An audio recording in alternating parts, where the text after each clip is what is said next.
As we inescapably get older and childhood fades farther away as nothing more than a distant memory, all we have left of our experiences of that time are the things we've learned throughout our journey, all the memories we've made, the sense of nostalgia we get when we see objects or places that we held a deep connection to. It's all a result of past experiences. Ideally, these past experiences are rationalized in our minds as leading to something greater. It's a common sentiment among us that we would not be able to reach the point we're at now if it weren't for those experiences we've had in our youth. And one of the beautiful things about life is that those experiences that shaped us in some way are all strictly unique to us. No two people have the same life story. And even if you somehow manage to give two people the exact same experiences, they would inevitably be shaped by those experiences in two distinct ways. In a sense, video games are a catalyst to deliver that theory onto their players. This is exactly why thousands of people can all enjoy the same experience in the form of interactive, virtual entertainment and still come out of the experience with something different. One of the many reasons I love video games is that they encompass this very ideology. We can all sit in front of our televisions and live these same experiences, yet all form unique opinions on said experiences, and learn something about ourselves that is vastly unique from anyone else who has consumed this medium. For instance, to you, Ocarina of Time may just be a classic Shakespearean tale of good versus evil. Link, the agent that represents all that is good in humanity, embarks on an epic quest to shine light onto the darkness that is threatening the world, in the form of Ganondorf. But to me, Ocarina of Time encapsulates a message that has significant meaning to me, undergoing a transition from an age of innocence to an age of experience in the form of growing up. In Ocarina of Time, we can paint our very image onto its blank canvas of a main character, Link, and undergo a transition in ourselves just as he does. Ocarina of Time is powerful in its execution of this message, and is one that will persist no matter how long the flow of time rages on. So, without further ado, I am Wacko Fiasco, and this is my analysis of the everlasting and unforgettable adventure that is The Legend of Zelda: Ocarina of Time.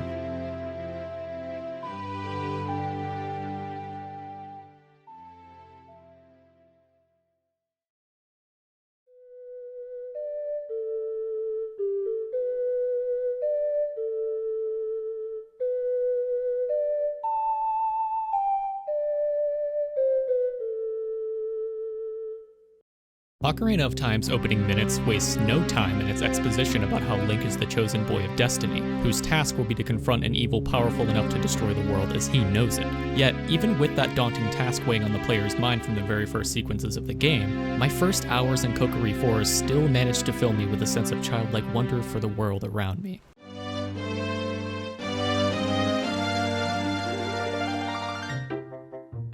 Everything about the presentation of Kokiri Forest is perfect, and to this day it's highly impressive that Nintendo was able to make this game playable, considering the toll this game takes on the N64 hardware. When you compare Ocarina of Time to other games from its era, you notice that the textures in Ocarina have an extra oomph to them, and combined with the particle effects that look like little fairies floating around, I can't emphasize enough that it's amazing this game even hit 20 FPS on the N64. Kokiri Forest eases the players into Ocarina of Time's various systems in way of forcing you to secure a sword and a shield for yourself before the first dungeon, and much like Majora's Mask's tutorial section on the first 3-day cycle, the game does all this while creating an illusion that you have an important task to complete instead of just mindlessly feeding you exposition or a little dialogue box that tells you the B button is sword. It's so refreshing when a tutorial sequence assumes the player is intelligent enough to be able to figure out mechanics on their own, so I'll always give credit where it's due. Another thing Kokiri Forest eases the player into is the dungeon design that is prominent all throughout Ocarina of Time, with the first dungeon in the game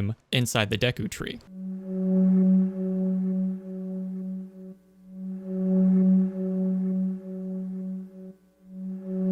This is something Zelda fans understand fundamentally now, but the way Ocarina of Time introduces concepts of puzzle solving to the player and then builds on a more expanded version of those ideas in later dungeons is truly fantastic game design. The primary goal of this dungeon was to introduce players to the concept of puzzle solving in a 3D space through ladders on walls, pushing blocks, diving underwater for hearts, and jumping from the top ledge to break a spiderweb on the ground floor. It's important to understand that while this dungeon may seem extremely easy for us seasoned gamers of 2022, it was almost essential that Nintendo eased players into 3D gaming even 2 years after the release of the Nintendo 64, as any game Nintendo released for that console generation could have been the first game someone picked up and played in 3D. So for the game to land with a wider audience, it was a necessary evil to commit.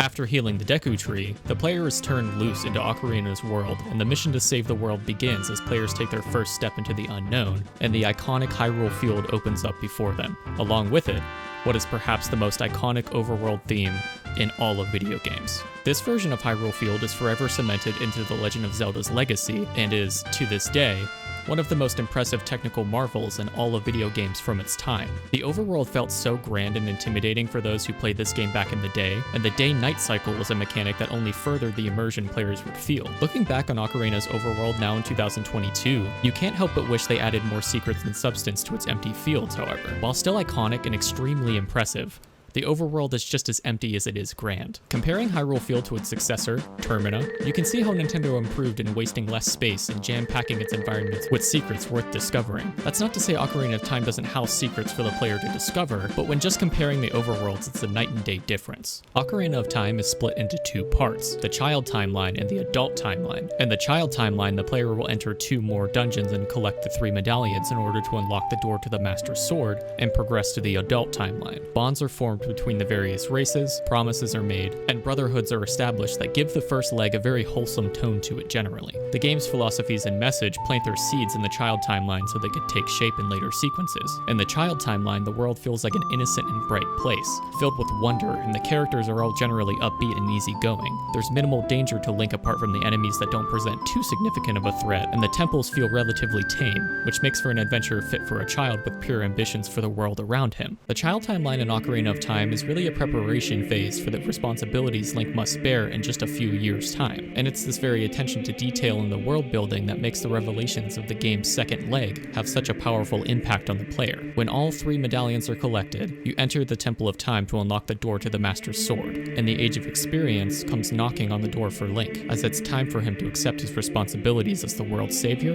and the hero of time.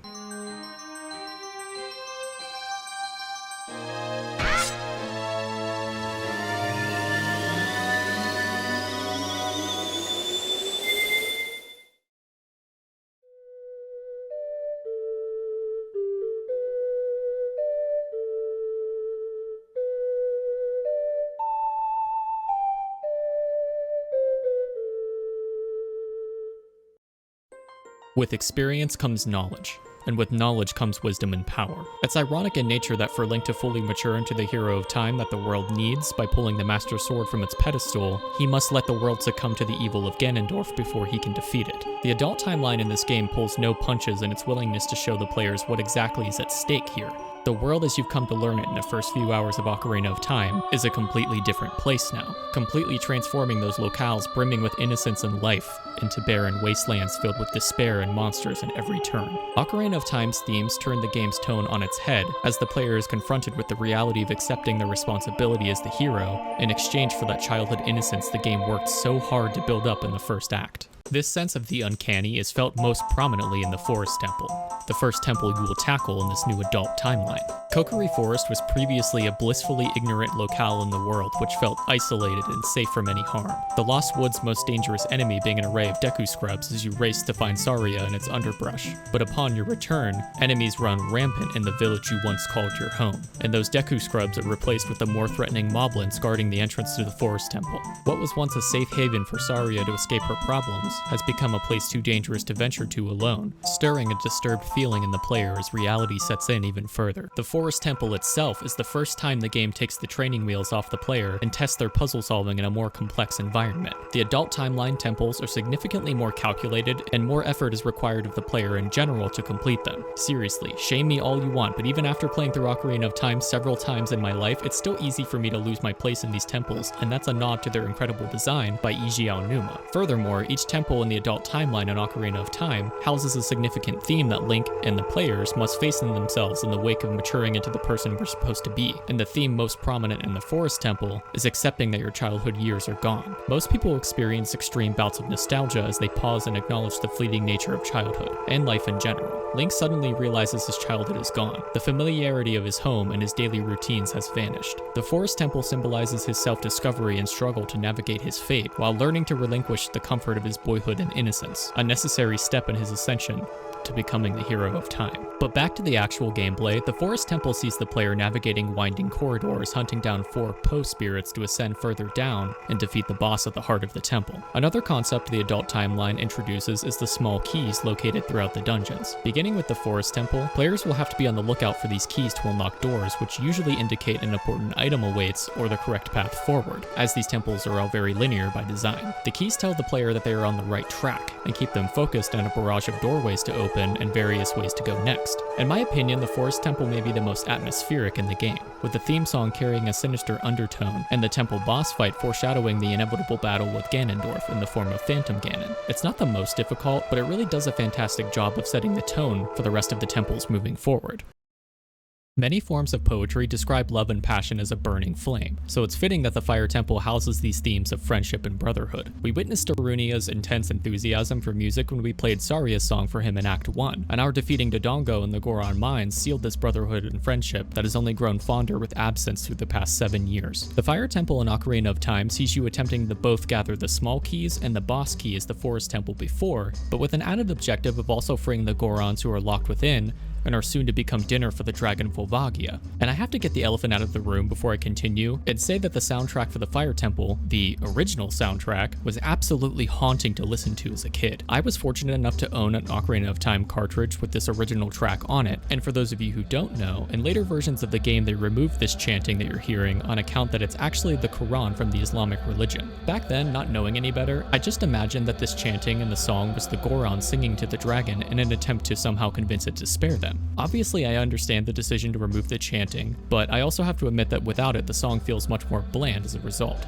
It just doesn't convey the same haunting tone that the original did, and I wish that Nintendo could have found a way to create a new sound or chant that wasn't religious in nature to replace it with. The Volvagia boss fight at the end of the Fire Temple is a great example of this progression of ideas that I mentioned earlier. Seeing the player Z targeting the dragon as it's flying around, shooting it with both your hookshot and or bow while it's in the air, and then whacking it on the head with the Megaton hammer when it's on the ground, which lets you get a few strikes in with the Master Sword. Of all the concepts Ocarina of Time introduces the player to, one thing it does relatively well is finding a place for items the player previously acquired in earlier dungeons as keys in future puzzles. And the Volvagia boss fight is one of the more memorable ones in the game because of all the little micromanaging players have to do to be able to successfully defeat it.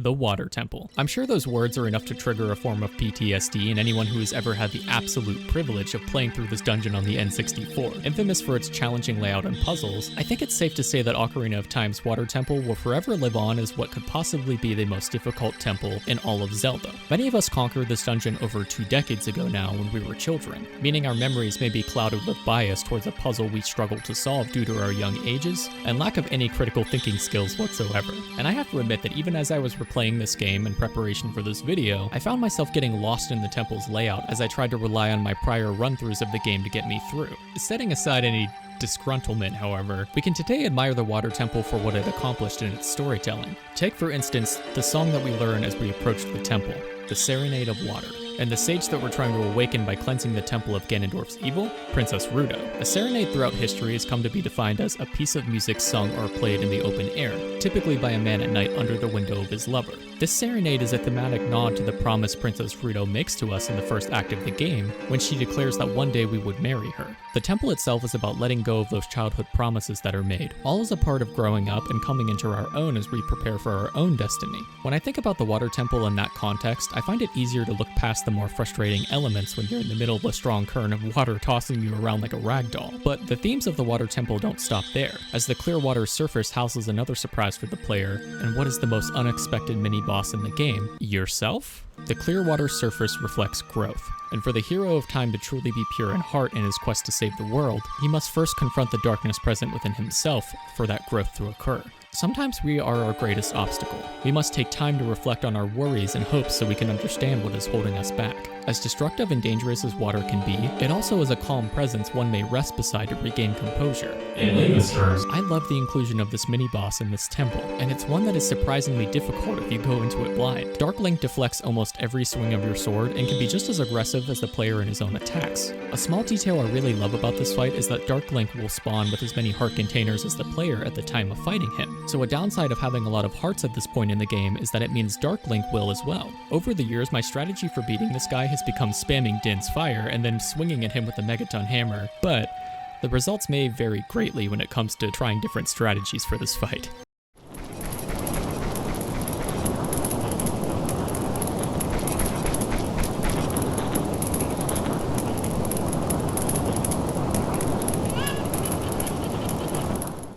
Even beautiful Hyrule has a dark past. The Sheikah sworn to protect the royal family often resorted to torture to intimidate enemies who could harm the governing clan. Impa is one of the only remaining members of her tribe, who often were referred to as the Shadow Folk. The Shadow Temple in Ocarina of Time is the most memorable in the game to me, in large part due to its bold departure from any of the themes and tone of the previous dungeons. The Shadow Temple is all about fragility, truth, and regret. You enter this temple on the outskirts of Kakariko village and end up discovering the dark history of Hyrule and her subordinates. This temple is a nightmare incarnate. It includes eerie music, haunting whispers from the deceased, terrifying creatures, and weapons that have not seen the light of day. Despite noble intentions of protection, at what point are one's methods criminal? It is in this temple that each swing of my blade made me question if Link ever felt a tinge of regret when another life was taken, no matter how many times it was swung to protect his own life. I find it interesting that the item acquired from the Shadow Temple is the Lens of Truth, an all-seeing eye where, at the cost of some of the player's magic, can see invisible platforms and hidden walls that they would have never known about before. Acquiring the Lens of Truth was one of the more exciting items to get on your first playthrough, as when I first acquired it, I found myself scouring the entire map looking for secrets behind every wall I could, and while the secrets were mostly reserved for the final 2 dungeons, it was still exciting to open up a whole new world of potential discoveries in the game, and I wish the developers had hidden more secrets around the map for us to discover, because that excitement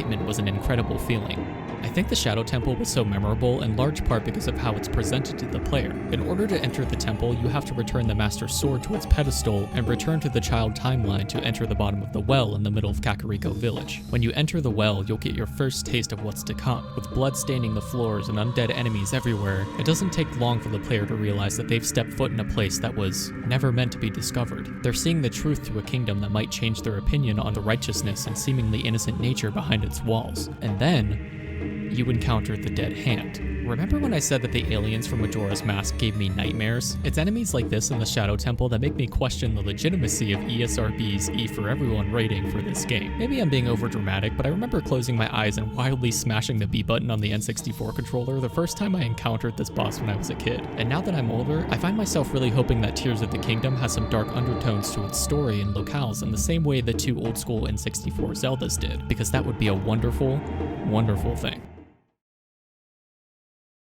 The last temple players will tackle before the final showdown with Ganondorf himself finds them traveling to a desert wasteland, home of the Gerudo, the exclusively female clan of warrior thieves. The Gerudo Valley also happens to be where Ganondorf was born, as every 100 years it is stated that the Gerudo gave birth to a lone male, who will go on to become their king. With that in consideration, it makes sense that when a Gerudo spots you, they immediately throw your ass in jail. This section of the game, when you're rescuing the Carpenters while avoiding eye contact with the Gerudos, is always one of my favorite even with how short it is. Maybe it's the bright colors of the desert surrounding me, but if I had to guess, it'd probably be in large part to this incredible composition backing the sun-bleached landscape. Fight me in the comment section, but I dare you to find me a better song from this game's soundtrack. Go on. I'll wait. A lone oasis lies outside of the entrance to the temple, like a beacon of hope and respite in the barren land. The placement of the temple is fitting. The song for voyaging to this area is entitled The Requiem of Spirit. A requiem is a song played at a funeral. One's burial or cremation is the final part of life's adventure, and canonically, the Spirit Temple is the final trial before Link faces Ganondorf in his castle. Much like the Shadow Temple, Link must travel through time and explore the ruins as both a child and an adult. To restore the Desert Colossus and enter the Spirit Temple, you must travel back through time's flow. Listen to this Requiem of Spirit. This melody will lead a child back to the desert. Only the hardiest flora and fauna flourish in the desert, a sign of resilience and persistence. Link has conquered all adversities in his path, and he will vanquish the darkness in Hyrule and restore peace. Imagine undergoing such an odyssey at such a young age. Truly, only a determined mind and gallant spirit may see this crusade to the end. The Spirit Temple is home to the Mirror Shield, which I think may be the most impressive mechanic thought up by Nintendo for this game. While this mechanic has made an appearance in later Zelda entries, it remains one of the coolest ideas presented to the player. The light puzzles in the Spirit Temple basically consist of figuring out which sun on the wall unlocks the door to the next room, which I think is a bit of wasted potential, but I can't be too angry considering the later entries in the series really took this idea and helped it see its full potential. One thing that surprised me about this temple is just how short it really is. I love the soundtrack, the aesthetics looking like you're inside of an old tomb, and the final battle with Kotake and Kome sees you using the Mirror Shield to absorb and deflect their magic back to them. It all had the potential in the world to be a great dungeon, but it's my opinion that it never really gave itself the chance to be one of the better dungeons in the game. Once players defeat the sisters in the Spirit Temple, the final sage has officially been rescued, and it's time for a final showdown with Ganondorf. But before that, the player is informed that someone is waiting for them at the Temple of Time. Once players arrive, everyone's first crazy plot twist unfolds, and I know how you guys feel about spoilers, so hey, don't say I didn't warn you. I'm really gonna do it. Don't waste this. It's been 24 years, and you now have exactly 5 seconds. Sheik is actually Zelda, guys. Nobody could have saw that one coming. You get to have a moment with Zelda before Ganondorf captures her and challenges us to come to his castle to get her back. This is it. The moment every challenge, every dungeon, every boss and mini-boss has led up to. The final battle between Link and Ganondorf. And oh boy, does it live up to the hype. But backing up for a minute before we get to the good stuff, let's talk about what all this symbolism and storytelling has been leading up to in Ocarina of Time. I've shown quotes from Sheik before discussing various dungeons, and talked a little bit about what each dungeon could represent in terms of growth for Link, but how does it all tie together? Ocarina of Time, in and of itself, is a reflection on the experience of growing up and embracing your destiny, all while maintaining and engaging with your past experiences to reach our full potential. Each of the temples in the game represents a central theme that comes along with growing up. Embracing the unknowns of the world and fulfilling our childhood desires for adventure and heroics, creating new friendships and bonds that can last a lifetime, making unrealistic and pure intention childhood promises, acknowledging that our childhood is gone and all we have left of it are the memories and experiences we gained from that time, how your passions for a better future can help you most in desperate times, and how those friendships we made can quite literally save us when we're in a pickle, cleansing ourselves of our inner darkness and learning to let go of those unrealistic childhood promises, learning the truth about our origins and dealing with the regrets of our past and ancestors to create a better future, and finally, testing our newfound resolve and hardiness against the challenge that is totally new to us and firmly grasping our morals. All these things are learned by our main protagonist throughout the course of the story, and are all something that we experience in our own lives as well. The final battle in Ocarina of Time is a great culmination of all those themes, and we must take what we've learned with us, and finally embrace what has been looming over us all this time: adulthood.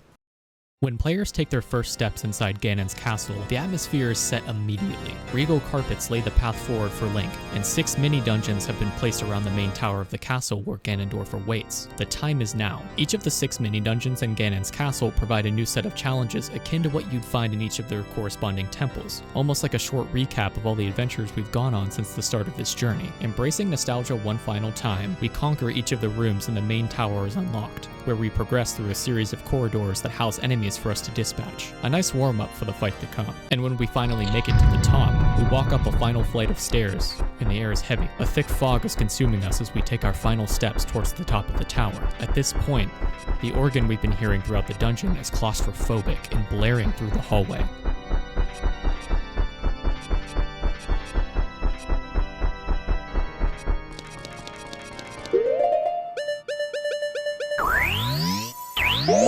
We go through the door, and our final test begins. In Ocarina of Time, Ganondorf obviously represents the force of great evil for our hero to vanquish at all costs, utilizing the various skills acquired through the course of the journey to succeed. But Ganondorf is also the embodiment of the final stage of our journey in growing up, facing the mortality of our childhood and letting it go, fully embracing adulthood and all the trials and tribulations that come with it. Upon Ganondorf's defeat, Navi leaves us for good as we stand alone in the Temple of Time, signifying that we have successfully completed our transformation from child to adult. All that is left are our pockets of nostalgia we and we alone can interact with from a time long gone. We are ready to face the world. But Let's back up for a minute. The fight with Ganondorf does not fail to deliver on its promise to up the ante for the player and prove to be the most difficult battle in the game. In the fight's first phase, you will find yourself deflecting Ganondorf's magic back at him with a swing of the Master Sword, a task the game foreshadows in the fight with Phantom Ganon way back in the Forest Temple. The only catch this time around is that the player cannot Z-target the evil king. As Navi explains, she can't get close to Ganondorf because of the waves of darkness emanating from his body. So, the players, here in the final battle, are presented with a challenge for which they have no precedent. It is up to us to make the most of our unfortunate circumstances. Once the first phase has ended, Zelda is released from her prison and Ganondorf attempts to bring his castle down with Link and Zelda. It is this very time sequence trying to escape the castle that has stuck with me through the years of replaying this game. It was so unexpected on my first playthrough to have to backtrack through the castle in limited time, all while dispatching enemies and avoiding the rocks of debris falling from the ceiling. When you make it out of the castle, in a final attempt to thwart the hero of time, Ganondorf uses the Triforce of Power to transform into the monster that is only known as Ganon, and the second and final phase of the fight begins. Much like how in the first phase, Navi was taken away from the player to force them to rely on their own devices, the second phase sees the player temporarily losing the Master Sword, forcing them to battle Ganon with only the items they've acquired through the game's temples. The most popular strategy in this phase is to equip the Megaton Hammer and roll between Ganon's legs, exposing his tail for a couple of seconds to get a hit in, but other items can be used in similar fashion as well. After a few hits, the wall of fire surrounding you is subdued for just enough time to grab the Master Sword and finish this once and for all. After a few more hits, Zelda freezes Ganon with her magic, and it's time to deliver the final blow. When I was a kid, I envisioned myself walking slowly up to Ganon all badass as hell before finally putting him out of his misery, but my hands were shaking so badly that I initially missed my first swing and the moment was ruined. The satisfaction you get from watching this animation and realizing that your goal has been completed is unlike anything I've experienced playing video games and is one that I hadn't felt again until Twilight Princess's final battle.